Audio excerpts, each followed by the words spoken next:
Ti'n mynd fi siarad lan neu ti'n... Iwan Wyn Evans, llongyfarchiadau mawr I ti'n ennill y fedal ryddiaeth yddi yn Llambed. Diolch yn fawr. Nawr mae 10 mlynedd yn mynd ar sut ti'n neud y tro diwetha. Ac ti'n taro'r carreg filltir bob tro? Wel, wi ddim yn gwybod pa mor gyson ydw I ymhen digwydd bob degawd.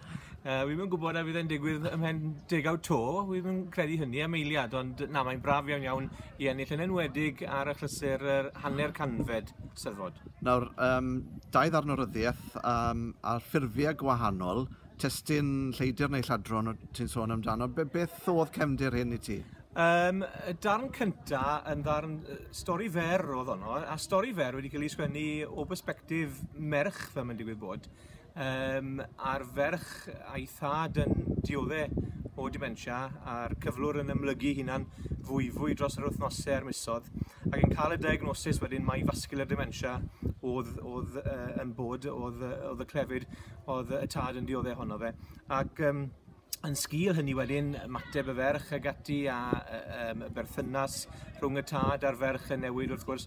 A'r lleidr, gan mae'r lleidr neu lladron oedd y testyn, y lleidr yn yr achos yma wrth gwrs oedd y dementia wedyn yn mynd a chymeriad, y wen, y cariad ag ati oedd gan y tad, a'r cymeriad yn newid yn llwyr, y personoliaeth wrth gwrs yn newid yn llwyr. A'r darn arall wedyn yn ddarn mwy ffeithiol yn ymwneud â, fel mae'n digwydd bod, ymweliad nes I a Lesotho ar gyfer rhaglen, ar gyfer Esbyrrec oedd honno, neu'n sail I hynny a dweud y gwir.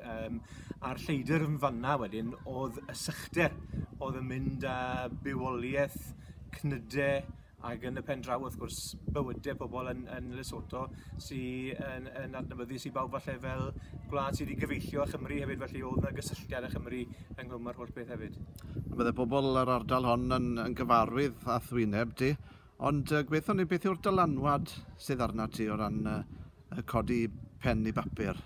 Wel, fi'n mynd gwybod hynny yw, wi'n mynd neud wrth gwrs mae rhywun yn ymwneud gyda newyddiaduraeth ag ati gyda gwaith, ond mae hwnna'n fath wahanol falle sgwennu, a mae'n eitha braf falle gael y cyfle I wneud rhywbeth falle sy'n chydig bach mwy creadigol o dro I dro, a oedd y testyn fi'n credu lenni falle yn rhywbeth oedd yn apelio atai, ac yn fwy na dim hefyd fi'n credu falle oedd y ffaith bod i'n hanner canfed Steddfod, oedd hynny falle yn ysgogiad mawr hefyd I ymgeisio yn ogystal. Wel, llongyfarchiadau glysog.